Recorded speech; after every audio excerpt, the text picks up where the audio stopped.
তাই চায়ের আড্ডার সঙ্গে যদি থাকে এরকম একটা স্ন্যাক্সের রেসিপি, তাহলে তো ব্যাস জমেই যায়।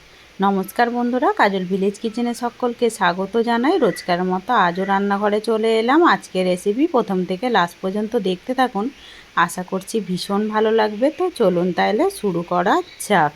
তো এখানে একটা বাটি নিয়ে নিয়েছি, একটা ডিম নিয়ে নেব। এই টিফিনটা করার জন্য একটা ডিম হলেই হয়ে যাবে। ডিমের মধ্যে দিয়ে দেব সামান্য একটু গোলমরিচ গুঁড়ো, আর দেব সামান্য একটু লবণ দিয়ে এবারে খুব ভালো করে কাঁটা চামচ দিয়ে ডিমটাকে একটু ফেটে নেব। ডিমটাকে খুব ভালো করে ফেটে নিলাম। এবারে এটা রেখে দেব। অপর দিকে তেল গরম হতে বসিয়ে দিয়েছি একটা তাওয়ার মধ্যে। ওর মধ্যে এবারে দিয়ে দেব, তেলটা কিন্তু বেশ গরম হয়ে গেছে। 4 চামচে 3 চামচ তেল দিয়েছি আমি। এখানে বেশ কিছুটা বাঁধাকপিকে এইভাবে টুকরো করে কেটে নিয়েছি, দিয়ে দেব বাঁধাকপি। আর এখানে আমি পেঁয়াজটাও এইভাবে একইভাবে একটু মোটা মোটা করে কেটে নিয়েছি, দিয়ে দেব কেটে নেওয়া পেঁয়াজ। দুটো উপকরণকে খুব ভালো করে একটু মিশিয়ে নেব আগে। মেশানোর পরে এখানে কাঁচা পাকা লঙ্কা কুচিয়ে নিয়েছি, এইটাও আমি এর মধ্যে দিয়ে দেব ঝালের জন্য। এতে করে টেস্টটা কিন্তু দারুণ আসবে। আবার আমি উপকরণটাকে একটু মিশিয়ে নেব। খুব ভালো করে তিনটে উপকরণকে একসঙ্গে মিশিয়ে নিলাম। এখানে আমি 2 পিস মতো চিকেনকে খুব ভালো করে ছোট ছোট করে কেটে রেখেছি, দিয়ে দেব চিকেনটাকে দিয়েও এবারে ভালোভাবে মিশিয়ে নিতে হবে। আজকে টিফিনের রেসিপি বা স্ন্যাক্সের রেসিপি আপনাদের কিরকম লাগবে অতি অবশ্যই কমেন্ট করে জানাবেন। এটা চায়ের সঙ্গে কিন্তু বা কফির সঙ্গে বিকালে দারুণভাবে জমে যাবে। অল্প একটু চিকেন দিয়ে আর কোনো সবজি দিয়ে কিন্তু দারুণ স্বাদের এই রেসিপিটা ট্রাই করতে পারবো। খুব ভালো করে মিশিয়ে নিলাম। এবারে দিয়ে দেবো আমি রসুন। এখানে 3 কোয়া মতো ভালো করে গ্রেটারের সাহায্যে গ্রেট করে নিয়েছি, দিয়ে দিলাম রসুন। আর দেব এখানে স্বাদ মতো লবণ বা মাপ মতো লবণ। লবণের ভাগটা আর ঝালের ভাগটা আপনারা আপনাদের মাপ মতোই দিয়ে দেবেন।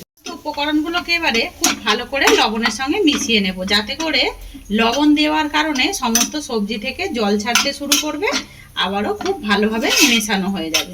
এবারে একে একে আমি এর মধ্যে কিছু মশলা দিয়ে দেব। আবারও আমি বেশ কিছুটা গোলমরিচ গুঁড়ো নিয়েছি, দিয়ে দিলাম গোলমরিচ গুঁড়ো। সুন্দর রঙের জন্য দেব একটু সামান্য হলুদের গুঁড়ো, আর টেস্টের জন্য দেব জিরে গুঁড়ো। এগুলো তো সবাইয়ের হাতের সামনেই থাকে, আর আমি যা যা দিয়ে করছি এগুলো কিন্তু সবাইয়েরই হাতের সামনে থাকারই কথা। এবারে সমস্ত উপকরণগুলো খুব ভালো করে মিশিয়ে নেব। বাঁধাকপি যখন থাকবে না তখন কিন্তু বাঁধাকপির পরিবর্তে এখানে তোমরা কিন্তু আলুও একটা এইভাবে মানে বড় গ্রেটারের সাহায্যে গ্রেট করে দিয়ে দিতে পারো, একইভাবে কিন্তু টেস্টটা আসবে। সমস্ত উপকরণগুলোকে দিয়ে আমি খুব ভালো করে এবারে মিশিয়ে নেব। মিশানোর পরে এটাকে ঢাকা দিয়ে 1 মিনিট মতো লো টু মিডিয়ামে রান্না করে নেব। 1 মিনিট পর ঢাকাটা খুলে দেখাচ্ছি কত সুন্দরভাবে সমস্ত সবজিগুলো নরম হয়ে গেছে, চিকেনগুলোও কিন্তু সিদ্ধ হয়ে গেছে। এইভাবেই 1 মিনিট মতো একটু ঢাকা চাপা দিয়ে দিয়ে নাড়াচাড়া করে নিতে হবে। এই ফাঁকে গ্যাসটাকে অফ করে দেবো, আর বেশি নাড়াচাড়া করার দরকার নেই। এবারে ডিমের গোলার মধ্যে সমস্ত মিশ্রণটাকে দিয়ে দিতে হবে। এবার আমি এখানে 2 চামচ ভরে ভরে দিয়ে দেবো এখানে বেসন। তো তোমরা চাইলে এখানে আটাও কিন্তু দিয়ে দিতে পারো। তো আমি 2 চামচই দেবো, আর বেশি দেবো না, এতে কিন্তু তাহলে বেসনের একটা কাঁচা গন্ধ এটা কিন্তু থাকবে।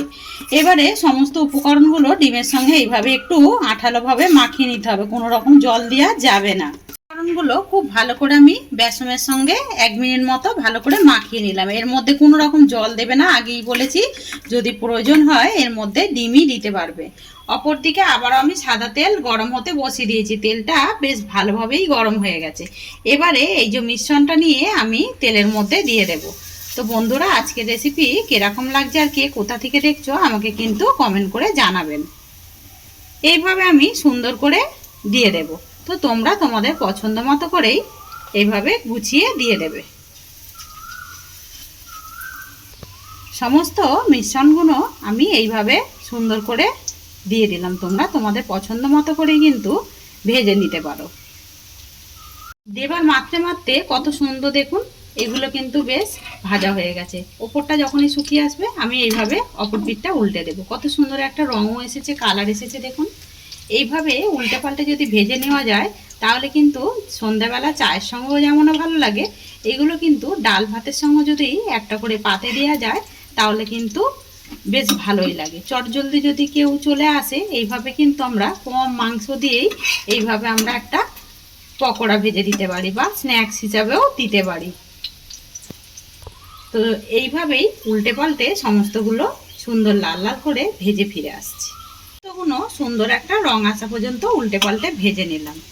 আর দেখুন, যেহেতু আমি আগেই থেকেই সমস্ত উপকরণগুলোকেই খুব ভালোভাবে একদম ভেজে নিয়েছিলাম, তার জন্য কাঁচা থাকার কোনো কারণেই দরকার নেই।